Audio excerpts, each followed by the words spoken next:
Bonjour à tous, je suis avec Halima qui fait en fait de l'éducation Montessori. Elle va vous expliquer ce que c'est. Bonjour Halima, comment vas-tu? Très bien, merci. Merci d'être venue nous voir. Merci à vous de m'avoir invité. Avec grand plaisir. En fait, ce que je souhaiterais, c'est que tu expliques un petit peu aux gens d'abord ce que c'est que l'éducation Montessori. L'éducation Montessori, c'est une méthode qui a déjà été créée par Maria Montessori. En fait, ça a été l'une des premières femmes médecins italiennes. En fait, elle a basé sa méthode sur des principes fondamentaux que l'enfant a besoin. Donc, on s'adapte à ses besoins et à son rythme.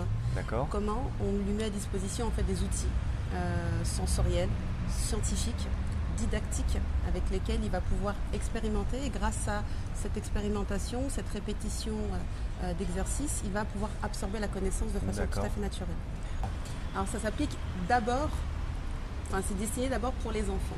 Voilà, donc l'adulte doit être présent afin de mettre à disposition ce matériel sensoriel pour les enfants, que l'enfant manipulera bien entendu. Il faut que le parent ait une certaine expérience pour pouvoir appliquer au mieux la méthode avec l'enfant. Imaginons en fait ton enfant n'est pas scolarisé, tu vis en tant que nomade et en fait tu leur donnes une éducation toi-même. Est-ce que tu fais de l'éducation Montessori ? Oui, en fait, il faut savoir que 80% de la philosophie Montessori, ce n'est pas le matériel, mais plutôt l'attitude que va avoir l'adulte vis-à-vis de l'enfant. C'est ça qu'il faut que les gens prennent conscience. Beaucoup pensent que Montessori, c'est que du matériel, alors que pas du tout. Ce qu'il faut, c'est juste prendre conscience des besoins de l'enfant, de ses sensibilités, de prendre en compte ses émotions et de pouvoir lui donner au mieux avec l'attitude qu'on a. D'accord. Et est-ce que toi, en fait, tu pratiques Montessori dans une école ou comment ça se passe concrètement quand tu… Alors, je l'applique déjà avec mes enfants. D'accord. J'ai 3 enfants. Ça commence par là. Ça commence par là et c'est comme ça que je suis rentrée dans cette méthode-là. D'accord. Et je suis très présente pour l'éducation de mes enfants. En parallèle, ce que je fais, c'est que j'applique Montessori durant mes formations, en fait, où là, je suis vraiment au plus proche du public. Mais je me déplace aussi parce que les gens n'ont pas forcément les moyens de se déplacer jusqu'à Paris. Donc, je me déplace dans toute la France pour dispenser cette méthode. Alors, je ne me déplace pas chez les gens. En fait, les gens font appel à moi. Donc, je loue une salle dans leur région. Et en fait, je constitue un groupe. C'est le groupe qui se déplace dans la salle dans laquelle je dispense la formation. Et donc, l'éducation Montessori, c'est en fait un groupe de parents avec leurs enfants qui viennent suivre tes formations. Oui, ça peut être des parents, ça peut être aussi des futurs parents. J'ai aussi des professionnels de l'éducation. D'accord. J'ai des directeurs d'école, des enseignants, des éducateurs spécialisés, j'ai un peu tout. Ça commence à se développer de plus en plus en France parce qu'on se rend compte que l'enfant aujourd'hui, il a d'autres besoins. Aujourd'hui, l'éducation a changé. Les enfants ne sont plus les mêmes qu'au début du XXe siècle. Donc, forcément, ils ont des nouveaux besoins auxquels il faut répondre. Et la méthode Montessori peut y répondre en grande partie. D'accord. Alors, est-ce que tu peux m'expliquer comment toi, tu as trouvé cette voie ? Donc moi j'ai une carrière médicale, en fait j'ai travaillé pendant 10 ans dans le médical. Ce que j'aime c'est être au plus proche des gens, j'aime échanger, j'aime le contact humain. Et en fait au bout de ces 10 années je me suis rendu compte que le comportement humain a changé. On n'a plus les règles de bienséance qui sont la politesse, le bonjour, le merci. Et les relations du coup se sont dégradées entre le personnel médical et les patients. En parallèle je suis tombée enceinte de mon 3e enfant. Donc ce qui fait que quand on arrive aussi à la trentaine, on chemine. On fait un peu le bilan de sa vie et ma sœur est arrivée pour me parler de cette méthode-là. Et au début, j'avoue que je n'étais pas si attirée que ça. Et elle est revenue à la charge. Et en fait, en revenant, j'ai fait mes propres recherches. Et je me suis dit, comment se fait-il qu'en ayant passé la trentaine, je n'avais toujours pas connu cette méthode-là ? Est-ce qu'elle pratiquait déjà l'éducation Montessori ? Alors elle est plutôt dans le milieu de l'éducation, elle fait beaucoup de formations, donc elle côtoie beaucoup d'adolescents et des enfants entre 6 ans et 12 ans. Donc elle s'intéresse à tout ce qui se fait autour de l'enfant. Je me rappellerai toujours de la phrase qu'elle m'a dit quand elle a introduit cette méthode. Elle m'a dit « Halima, j'ai trouvé la méthode qu'il te faut. Toi, tu es quelqu'un qui aime apprendre, tu aimes transmettre, tu aimes les enfants, et bien ça, c'est fait pour toi. » Donc c'est comme ça que c'est arrivé et effectivement j'aime énormément transmettre tout ce que j'ai appris et j'ai toujours essayé de trouver un secteur dans lequel j'avais le plus d'appétence. En fait ça m'a vraiment fait de la peine parce que je me suis dit pourquoi j'en ai jamais entendu et je sais que si j'étais passée par cette méthode j'aurais fait certainement autre chose de ma vie. Je voulais travailler dans l'histoire et un jour j'ai eu une discussion avec ma professeure d'histoire qui m'a enlevé toutes mes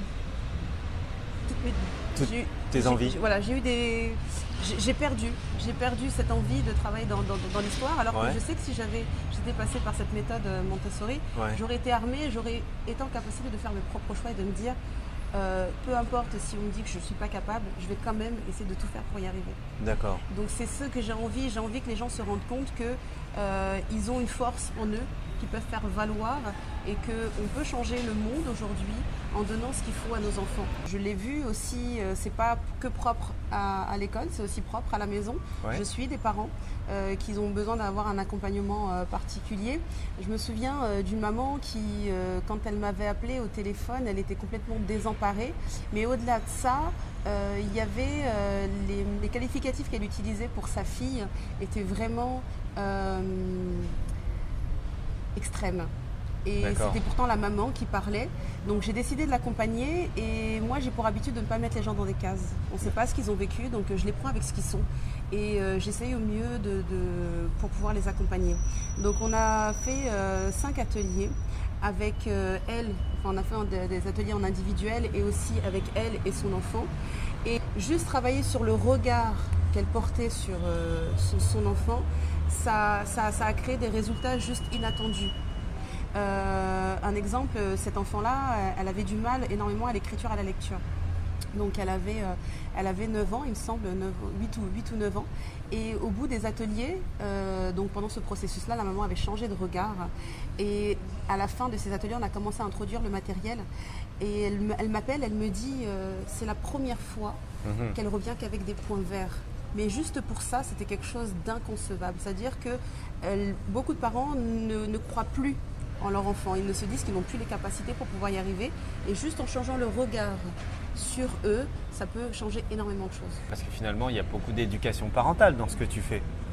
Il y a 2 problèmes majeurs. En fait, la plupart des parents, quand ils veulent avoir des enfants, ils sont extrêmement enthousiastes et puis ils se font une image de l'éducation qu'ils ont bâtie durant des années. Ils se rendent compte qu'à la naissance, c'est tout autre.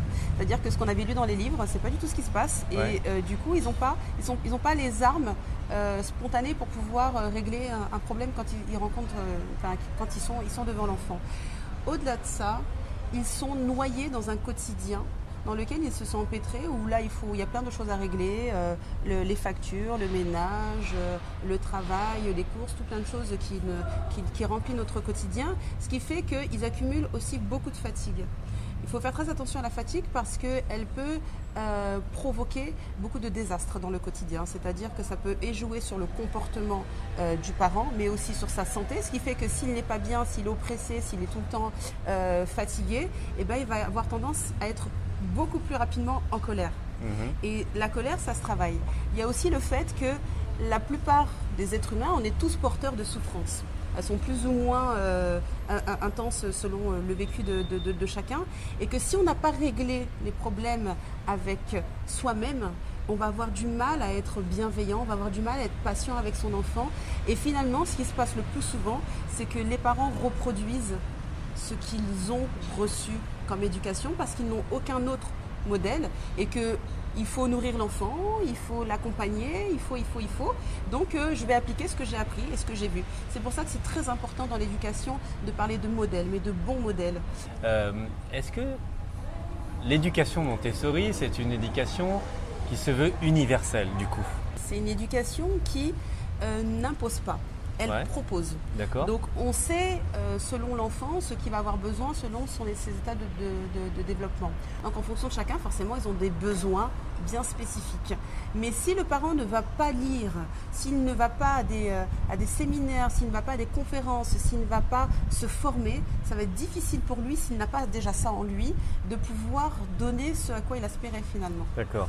Si c'est une éducation universelle, comment ça se fait qu'aujourd'hui l'éducation globale, en général classique, elle ne soit pas plus adaptée et elle ne s'inspire pas de l'éducation Montessori? Alors il faut savoir que ça c'est propre à la France. C'est-à-dire que vous allez dans n'importe quel pays, ne serait-ce que chez nos voisins ou dans les pays anglo-saxons, Montessori fait partie du langage courant. Aujourd'hui, si vous parlez Montessori pour des gens qui ne connaissent pas, ils vont penser que c'est une secte. Voyez ? Pourtant, elle a fait ses résultats. On sait que la plupart des gens, on ne parle pas d'élitisme ou autre, mais c'est un fait. La plupart des gens qui dirigent ce monde aujourd'hui sont passés par Montessori. C'est pas rien. Merci.